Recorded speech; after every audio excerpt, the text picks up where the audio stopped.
നമസ്കാരം. നമ്മൾ ഇന്ന് നോക്കുന്നത് ചിങ്ങമാസത്തിലെ ഓരോ കൂറുകാരുടെയും ഫലങ്ങളാണ്. അപ്പോൾ നമുക്ക് ഓരോന്നായി നോക്കാം. ആദ്യം മേടക്കൂറ്. മേടക്കൂർ അശ്വതി, ഭരണി, കാർത്തിക അവസാനത്തെ കാൽഭാഗം. ഇതാണ് മേടക്കൂറ് വരുന്നത്. അനുകൂല ഫലങ്ങൾ അധികരിച്ച് നിൽക്കുന്ന കാലമാണ്. പൊതുവെ എല്ലാ കാര്യങ്ങളിലും ആത്മവിശ്വാസം വർദ്ധിക്കും. സൗമ്യമായ പെരുമാറ്റം കൊണ്ട് എല്ലാവരുടെയും പ്രശംസ നേടിയെടുക്കും. വിവാഹം ആലോചിക്കുന്നവർക്ക് മനസ്സിനിണങ്ങിയ ജീവിത പങ്കാളിയെ ലഭിക്കും. പിതാവിനോ പിതൃസ്ഥാനീയർക്കോ ഉണ്ടായേക്കാവുന്ന അരിഷ്ടതകൾ ശമിക്കും. ഭവനത്തിൽ ശാന്തത കളിയാടും. ദാമ്പത്യ ജീവിതം സംതൃപ്തകരമായിരിക്കും. വാഹന സംബന്ധമായ ചെലവുകൾ വർദ്ധിക്കും. മാസ മധ്യത്തിൽ മനസ്സിന് വിഷമം നൽകുന്ന വാർത്തകൾ കേൾക്കാൻ ഇടയാകും. ബന്ധുജന സഹായത്താൽ കാര്യവിജയം ലഭിക്കും. തൊഴിൽ രഹിതർക്ക് താൽക്കാലിക ജോലി ലഭിക്കാൻ സാധ്യതയുണ്ട്. പൊതുപ്രവർത്തകർക്ക് അനാവശ്യമായ ആരോപണങ്ങൾ നേരിടേണ്ടി വരും. വിദേശ ജോലിയിൽ നിലനിന്നിരുന്ന പ്രശ്നങ്ങൾ ശമിക്കും. കർമ്മരംഗത്ത് ശത്രുക്കളുടെ ശല്യമുണ്ടാകുമെങ്കിലും അവയെല്ലാം അതിജീവിക്കാൻ സഹായിക്കും. അനാവശ്യ തർക്കങ്ങളിൽ ഏർപ്പെടാതെ ശ്രദ്ധിക്കണം. ദോഷശമനത്തിനും ഗുണവർദ്ധനവിനുമായി നിത്യേന വിഷ്ണു ഭജനം നടത്തുക. സാധിക്കുന്നവർ വിഷ്ണു ക്ഷേത്രം ദർശനം നടത്തി അവിൽ, പഴം, പാൽപ്പായസം ഇവ നിവേദിക്കുക. സ്വഭവനത്തിൽ ഇരുന്ന് വിഷ്ണു സഹസ്രനാമ ജപം നടത്തുക. അടുത്തത് ഇടവക്കൂറുകാർ. കാർത്തിക അവസാനത്തെ മുക്കാല്, രോഹിണി, മകയിരം അവസാനത്തെ കാൽഭാഗം ഇവ ഉൾപ്പെടുന്നതാണ് ഇടവക്കൂറ്. അനുകൂല ഫലങ്ങൾ പ്രതീക്ഷിക്കാൻ സാധിക്കും. ഈ കൂറുകാർക്ക് സാമ്പത്തികമായ വിഷമതകൾ ശമിക്കുന്നതാണ്. ആരോഗ്യപരമായി ഉന്മേഷം ലഭിക്കും. തൊഴിൽ രംഗം പുഷ്ടിപ്പെടും. അനാവശ്യമായുള്ള തർക്കങ്ങളിൽ ഏർപ്പെടാനുള്ള സാധ്യതയുണ്ട്. പ്രേമബന്ധങ്ങളിൽ അനുകൂല തീരുമാനങ്ങൾ എടുക്കും. പുതിയ വാഹനം വാങ്ങുവാൻ ആലോചിച്ച തീരുമാനമെടുക്കും. അകന്നു കഴിഞ്ഞിരുന്ന ബന്ധുക്കൾ ഒന്നിക്കാൻ സാധ്യതയുണ്ട്. വ്യാപാര വിപണന മേഖലയിൽ വിജയം കൈവരിക്കാനുള്ള സാധ്യത ഉണ്ട്. പുണ്യസ്ഥലം സന്ദർശനം കാണുന്നുണ്ട്. ദാമ്പത്യ ജീവിതത്തിൽ ചെറിയ പ്രശ്നങ്ങൾ ഉടലെടുക്കും. എങ്കിലും അത് പെട്ടെന്ന് തന്നെ പരിഹരിക്കപ്പെടും. തൊഴിൽ രംഗത്ത് നേട്ടങ്ങൾ. സർക്കാർ ജീവനക്കാർക്ക് അനുകൂലമായ സ്ഥലം മാറ്റം ലഭിക്കുന്നതാണ്. പണമിടപാടുകൾ നേട്ടങ്ങൾ കൈവരിക്കും. ബിസിനസ്സിൽ നേരിയ എതിർപ്പുകൾ ഉണ്ടാവാനുള്ള സാധ്യതയുണ്ട്. ബന്ധുക്കൾ തമ്മിൽ നിലനിന്നിരുന്ന ഒരു തർക്ക പരിഹാരം, അതായത് ബന്ധുക്കൾ തമ്മിൽ തർക്കത്തിലുണ്ടായിരുന്നവർ ഇണങ്ങാനുള്ള സാധ്യത. കടബാധ്യത കുറയ്ക്കുവാൻ സാധിക്കും. ഭാഗ്യ പരീക്ഷണങ്ങളിൽ ഏർപ്പെടുവാൻ ചേർന്ന കാലമല്ല, സൂക്ഷിക്കുക. ഭൂമി, വീട് ഇവ വാങ്ങുവാനുള്ള അഡ്വാൻസ് നൽകും. മാസ മധ്യമത്തിൽ ഒരു അപവാദം കേൾക്കുവാൻ ഇടയാകും, അത് ശ്രദ്ധിക്കുക. ഗുണവർദ്ധനവിനും ദോഷശമനത്തിനുമായി മഹാലക്ഷ്മി ഭജനം നടത്തുന്നത് നല്ലതാണ്. നിത്യേന ഭവനത്തിൽ വിളക്ക് കൊളുത്തി അഷ്ടലക്ഷ്മി സ്തോത്രം ജപിക്കുക. അടുത്തത് മിഥുനക്കൂറ്. മകയിരം ആദ്യത്തെ കാൽഭാഗം, തിരുവാതിര, പുണർദം അവസാനത്തെ മുക്കാൽ ഭാഗം എന്നിവ ഉൾപ്പെടുന്നതാണ് മിഥുനക്കൂറ്. ഗുണദോഷ സമ്മിശ്ര കാലമാണ്. തൊഴിൽപരമായ പ്രശ്നങ്ങളും തടസ്സങ്ങളും മനസ്സുഖം കെടുത്തുന്നതാണ്. ബന്ധുജനങ്ങളിൽ നിന്ന് പ്രതികൂല സമീപനം മനസ്സുഖം കെടുത്തും. സഹോദര സ്ഥാനത്തുള്ളവരുമായി സ്വരച്ചേർച്ചയില്ലാതെ സംസാരിക്കേണ്ടി വരും. തൊഴിൽ രംഗത്ത് പിരിമുറുക്കം സംഭവിക്കാൻ സാധ്യതയുണ്ട്. താമസ സ്ഥലം മാറുന്നതിന് സാധ്യത കാണുന്നു. സാമ്പത്തിക വിഷമതകൾ ശമിക്കുന്നതാണ്. വിവാഹ ആലോചനകളിൽ തീരുമാനമുണ്ടാകും. പണമിടപാടുകൾ അധിക ശ്രദ്ധ ചെലുത്തി വേണം ചെയ്യാനായിട്ട്. കൂടുതൽ പണം മുടക്കിയുള്ള സംരംഭങ്ങൾ തുടങ്ങുന്നത് അനുകൂലമായിരിക്കില്ല. തൊഴിലുമായി ബന്ധപ്പെട്ട കാര്യങ്ങളിൽ അന്യരുമായി മുഷിച്ചിലിനുള്ള സാധ്യതയുണ്ട്. ധൃതി പിടിച്ചുള്ള തീരുമാനങ്ങൾ എടുക്കരുത്.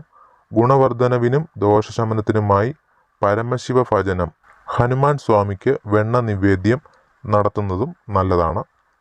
അടുത്തത് കർക്കിടകക്കൂർ. പുണർദം ആദ്യത്തെ കാൽഭാഗം, പൂയം, ആയില്യം എന്നിവ ഉൾപ്പെടുന്നതാണ് കർക്കിടകക്കൂർ. ഗുണദോഷ സമ്മിശ്രമായ മാസമാണ് ഇവർക്ക്. അവിചാരിതമായ പണച്ചിലവ് ഉണ്ടാകാനുള്ള സാധ്യത കാണുന്നു. ഏറ്റെടുത്ത പ്രവർത്തനങ്ങളിൽ വിജയം കൈവരിക്കുന്നതിന് സാധിക്കും. കുടുംബജീവിതം നല്ലതായിരിക്കും. ആരോഗ്യപരമായി അനുകൂലമാണ്. വിവാഹം വാക്കുറപ്പിക്കാനുള്ള സാധ്യതയുണ്ട്. തൊഴിൽപരമായ മാറ്റങ്ങൾ ഉണ്ടാകാനുള്ള സാധ്യതയുണ്ട്. സുഹൃത്ത് സഹായ ബന്ധം ലഭിക്കുന്നതാണ്. അതായത് സുഹൃത്ത് വഴിയുള്ള ഒരു സഹായം നിങ്ങൾക്ക് ലഭിക്കാനുള്ള സാധ്യതയുണ്ട്. തൊഴിൽ രംഗത്ത് നേട്ടങ്ങൾ കൈവരിക്കും. യാത്രകൾ ചെയ്യേണ്ടി വരും. മാനസിക സന്തോഷം വർദ്ധിക്കുന്ന തരത്തിലുള്ള ജീവിതഗതി നിങ്ങൾ തന്നെ ഉണ്ടാക്കേണ്ടി വരും. തൊഴിൽ അനുകൂലമായ സാഹചര്യം ഉണ്ടാകുന്നതിനാൽ നിങ്ങൾ നല്ല രീതിയിലുള്ള മുൻപോട്ടുള്ള പ്രവർത്തനം കൈവരിക്കേണ്ടതായി വരും. പ്രവർത്തന വിജയം കൈവരിക്കും. വിദേശ തൊഴിൽ ശ്രമത്തിൽ അനുകൂല തീരുമാനങ്ങൾ എടുക്കും. കലാപരമായ നേട്ടങ്ങൾ സാധ്യത, അതായത് കലാപരമായി ഉള്ള നേട്ടങ്ങൾക്കുള്ള സാധ്യതയുണ്ട്. ഇതിന് സുഹൃത്ത് കൂടുതൽ നിങ്ങൾ സഹായിച്ചേക്കാം. ബന്ധുജനങ്ങളിൽ നിന്ന് ധനവരുമാനം പ്രതീക്ഷിക്കാം. തൊഴിലുടമകൾ, മേലധികാരികൾ എന്നിവരിൽ നിന്ന് അനുകൂല നടപടികൾക്ക് സാധ്യത കാണുന്നുണ്ട്. ഗുണവർദ്ധനവിനും ദോഷശമനത്തിനുമായി ഗണപതി, സുബ്രഹ്മണ്യൻ എന്നിവരെ ഭജിക്കുക.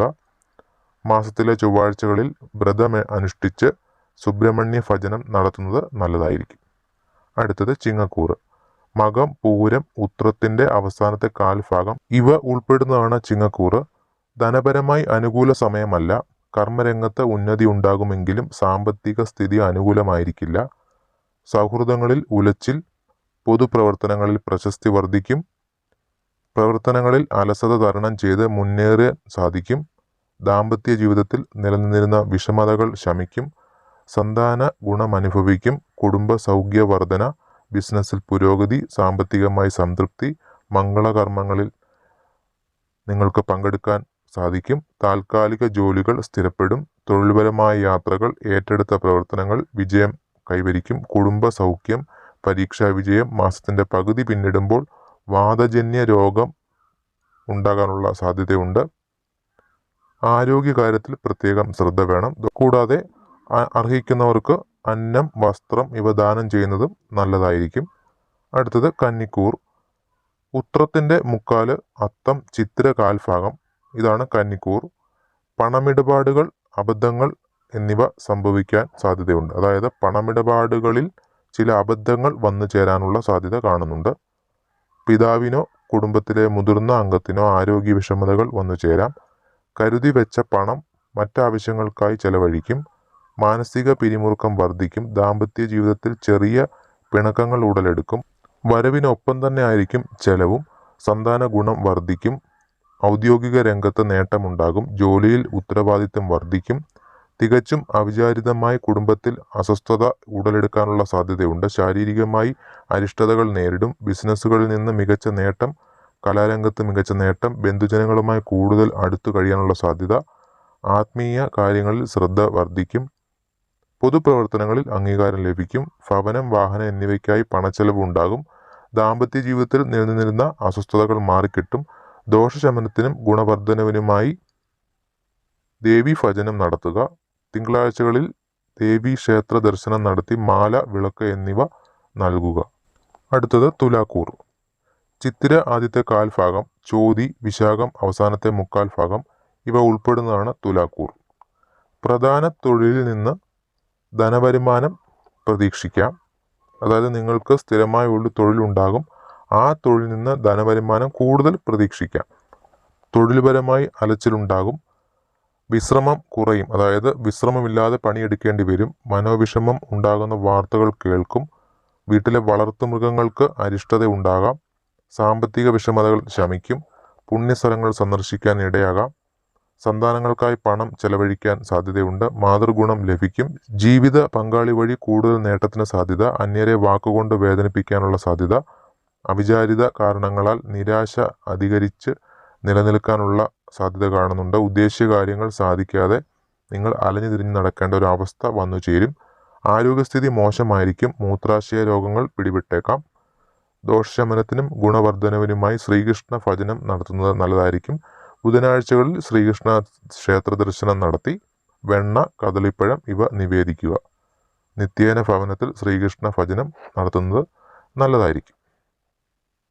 അടുത്തത് വൃശ്ചികം. വിശാഖം ആദ്യത്തെ കാൽഭാഗം, അനിഴം, തൃക്കേട്ട എന്നിവ ഉൾപ്പെടുന്നതാണ് വൃശ്ചികം രാശി.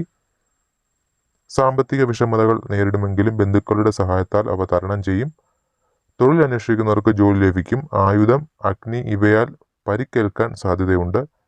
ജീവിതത്തിൽ പൊതുവെ ഗുണങ്ങൾ വർദ്ധിച്ചു വരുന്ന കാലമാണ്. ഏറ്റവും കൂടുതൽ വിജയം നിങ്ങൾ കൈവരിക്കാനുള്ള സാധ്യത ഉണ്ട്. എല്ലാ കാര്യത്തിലും ഒരുതരം അസംതൃപ്തി എപ്പോഴും പിന്തുടരും. പ്രണയസാഫല്യം ഉണ്ടാകും. പ്രണയബന്ധങ്ങൾ വിവാഹത്തിൽ കലാശിക്കും. കഠിന പരിശ്രമം കൊണ്ട് മാത്രമേ കാര്യസാധ്യം നേടാനാവുകയുള്ളൂ. അതായത് കഠിനമായി പരിശ്രമിച്ചാൽ കാര്യം സാധിക്കുമെന്നർത്ഥം. ഏറ്റെടുത്ത ജോലികൾ ചിലപ്പോൾ ഉപേക്ഷിക്കേണ്ടതായി വന്നേക്കാം. അന്യരോടുള്ള പെരുമാറ്റത്തിൽ ശ്രദ്ധിക്കണം. വിശ്രമം കുറയാതെ നിങ്ങൾക്ക് പണിയെടുക്കാനുള്ള സാധ്യതയുണ്ട്. അതായത് ജോലിസ്ഥലത്ത് ഏറ്റവും കൂടുതൽ ജോലി ചെയ്യാനുള്ള സാധ്യത കാണുന്നുണ്ട്. പുണ്യസ്ഥലങ്ങൾ സന്ദർശിക്കും. സന്താനങ്ങൾക്കായി പണം ചെലവിടും. സർക്കാർ തലത്തിൽ വളരെ കാലം ശ്രമിച്ചിട്ടും നിങ്ങൾക്ക് നേട്ടങ്ങൾ കൈവരിക്കാത്ത അല്ലെങ്കിൽ മുടങ്ങിക്കിടന്ന ഫയലുകളൊക്കെ നിങ്ങൾ എന്തെങ്കിലുമൊക്കെ സർക്കാരിൽ അപേക്ഷിച്ചിട്ടുണ്ടെങ്കിൽ അതൊക്കെ നിങ്ങൾക്ക് സാധിക്കാൻ തരത്തിലുള്ള നല്ല കാലമാണ് ഈ ഒരു സമയം വരുന്നത്. ദോഷപരിഹാരത്തിനായി നിത്യേന ഭവനത്തിൽ ഗണപതി ഭജനം നടത്തുക.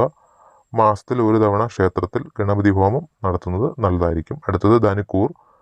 മൂലം, പൂരാടം, ഉത്രാടത്തിൻ്റെ അവസാനത്തെ കാൽഭാഗം ഇവ ഉൾപ്പെടുന്നതാണ് ധനുക്കൂർ. തൊഴിൽപരമായ നേട്ടങ്ങൾ ഉണ്ടാകും. എന്നാൽ വരവിനേക്കാൾ ചിലവ് കൂടുന്നതായിരിക്കും. ഇഷ്ടപ്പെട്ട തൊഴിലിൽ ഏർപ്പെടും. ബിസിനസ്സിൽ മികവ് പുലർത്തും. സാമ്പത്തികമായി വിഷമതകൾ തരണം ചെയ്യും. പുതിയ ബിസിനസ് ആരംഭിക്കും. ഇടവിട്ട ആരോഗ്യപരമായ വിഷമതകൾ ഉണ്ടാകും. സന്താനങ്ങളില്ലാത്ത ആളുകൾക്ക് അതൊരു ആശ്വാസം നൽകുന്ന വാർത്ത വന്നു ചേരും. വാഹനത്തിന് അറ്റകുറ്റപ്പണികൾ വേണ്ടിവരും. ഭൂമി വിൽക്കുന്നതിൽ തീരുമാനമുണ്ടാകും. ഏജൻസിയുമായി ബന്ധപ്പെട്ട് വർക്ക് ചെയ്യുന്നവർക്ക് ലാഭമുണ്ടാകും. ഒരു ഏജൻസി പോലൊക്കെ നടത്തുന്ന ആൾക്കാർക്ക് കൂടുതൽ ലാഭം വന്നു ചേരും എന്നതാണ് പറയുന്നത്. സന്താന ഗുണം അനുഭവിക്കും. വിവാഹം ആലോചിക്കുന്നവർക്ക് നല്ല സമയമാണ്.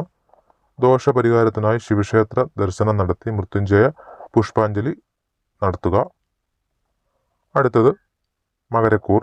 ഉത്രാടത്തിൻ്റെ അവസാനത്തെ മുക്കാല്, തിരുവോണം, അവിട്ടത്തിൻ്റെ ആദ്യത്തെ കാൽഭാഗം ഇവ ഉൾപ്പെടുന്നതാണ് മകരക്കൂർ.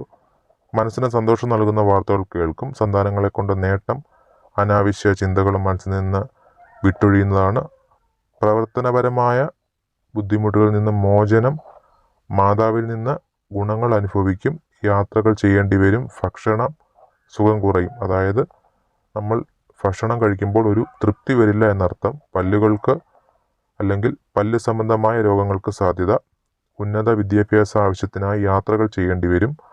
ആഡംബര വസ്തുക്കളിൽ താല്പര്യം വർദ്ധിക്കും. മത്സര പരീക്ഷകളിൽ വിജയസാധ്യത കാണുന്നു. സാമ്പത്തിക ഇടപാടുകളിൽ വളരെയധികം സൂക്ഷിക്കുക. ഗൃഹനിർമ്മാണത്തിൽ ചെലവ് വർദ്ധിക്കും. സുഹൃത്തുക്കളിൽ നിന്ന് ഗുണം അനുഭവിക്കാം. ദോഷശമനത്തിനായി നിങ്ങൾ ദേവീ ഭജനം നടത്തുക. ജന്മനാളിൽ ദേവീക്ഷേത്രത്തിൽ ദർശനം നടത്തി നിങ്ങൾ അർച്ചന പുഷ്പാഞ്ജലി ചെയ്ത് പ്രാർത്ഥിക്കുക. അടുത്തത് കുംഭക്കൂർ. അവിട്ടത്തിൻ്റെ ആദ്യത്തെ കാൽഭാഗം, ചതയം, പൂരിട്ടാതി അവസാനത്തെ മുക്കാൽ ഭാഗം ഇവയാണ് കുംഭക്കൂർ വരുന്നത്. ശാരീരികവും മാനസികവുമായ വിഷമതകൾ വന്നു ചേരാം. തൊഴിൽ അന്വേഷിക്കുന്നവർക്ക് വിജയം കണ്ടെത്താൻ സാധിക്കില്ല. വിദേശ തൊഴിൽ നഷ്ടപ്പെടുവാൻ സാധ്യതയുണ്ട്. ദാമ്പത്തിക പ്രശ്നങ്ങൾ. പൊതുരംഗത്ത് പ്രശസ്തി ഉണ്ടാകും. സുഹൃത്ത് സഹായത്താൽ നിങ്ങൾ കൂടുതൽ ഗുണം വന്നു ചേരും. അതായത് സുഹൃത്തിൻ്റെ സഹായത്താൽ നിങ്ങൾക്ക് കൂടുതൽ ഗുണം വന്നു ചേരുമെന്നർത്ഥം. ഗൃഹനിർമ്മാണത്തിൽ പുരോഗതി ഉണ്ടാകും. സഹപ്രവർത്തകർ, അയൽവാസികൾ എന്നിവരിൽ നിന്ന് സഹായം നേടും. മനസ്സിനെ അനാവശ്യ ചിന്തകൾ അലട്ടുന്നതാണ്. ഭവനത്തിൽ പണികൾ ചെയ്യേണ്ടതായി വരും. പുതിയ വസ്ത്രം വാങ്ങാനുള്ള സാധ്യത. സന്താനങ്ങൾക്ക് ഉന്നത വിജയം. ഇരുചക്ര വാഹനം ഉപയോഗിക്കുമ്പോൾ ശ്രദ്ധിക്കണം. അവിചാരിതമായ ധനലാഭം ഉണ്ടാകും. അടുത്ത ബന്ധുക്കളുമായി നിലനിന്നിരുന്ന പിണക്കങ്ങൾ അവസാനിക്കും. ബന്ധുക്കളുമായി ചേർന്ന പുതിയ പദ്ധതികൾ ആസൂത്രണം ചെയ്ത് വിജയിപ്പിക്കാൻ സാധിക്കും. തൊഴിൽപരമായ മാറ്റം ഉണ്ടാകും. സർക്കാരിൽ നിന്നുള്ള ആനുകൂല്യങ്ങൾ ലഭിക്കും. പരീക്ഷാ വിജയമുണ്ടാകും. സഹോദര ഗുണം വർദ്ധിക്കും. സർക്കാർ രേഖകൾ ലഭിക്കും. ജന്മനാളിൽ ദേവീക്ഷേത്രത്തിൽ ദർശനം നടത്തുന്നത് നല്ലതായിരിക്കും. അടുത്തത് മീനക്കൂർ. പൂരിട്ടാതി ആദ്യത്തെ കാൽഭാഗം, ഉത്രട്ടാതി, രേവതി എന്നിവ ഉൾപ്പെടുന്നതാണ് മീനക്കൂർ. പ്രതിസന്ധികളെ അതിജീവിക്കും. വിജയം നേടും. വിശ്രമം കുറയും. വിവാഹം ആലോചിക്കുന്നവർക്ക് മനസ്സിനിണങ്ങിയ ജീവിത പങ്കാളിയെ ലഭിക്കും. ബിസിനസ്സുകളിൽ നിന്ന് മികച്ച നേട്ടം. അധികമായി യാത്രകൾ ചെയ്യേണ്ടി വരും. ആരോഗ്യപരമായി പൊതുവെ അനുകൂല സമയമല്ല. സാമ്പത്തികമായ വിഷമതകൾ അലട്ടും. ഭാര്യ-ഭർത്തൃ ബന്ധത്തിൽ പ്രശ്നങ്ങൾ നേരിടാനുള്ള സാധ്യതയുണ്ട്. അധികാരികളിൽ നിന്നും അനുകൂല തീരുമാനം ഉണ്ടാകും. സന്തോഷം നൽകുന്ന വാർത്തകൾ ഉണ്ടാകും. കുടുംബ സൗഖ്യ വർധന ഉണ്ടാകും. സാമ്പത്തികമായി സംതൃപ്തി, ജീവിത സൗഖ്യം എന്നിവ കാണുന്നുണ്ട്. ജീവിത പങ്കാളിയുമായി നിലനിന്നിരുന്ന മാനസിക അകൽച്ചയും എല്ലാം ഇല്ലാതായി ഒന്നിക്കും. കർമ്മരംഗത്ത് നേട്ടം കൈവരിക്കും. ഗുണവർദ്ധനവിനും ദോഷശമനത്തിനുമായി ശിവനെ ഭജിക്കുക.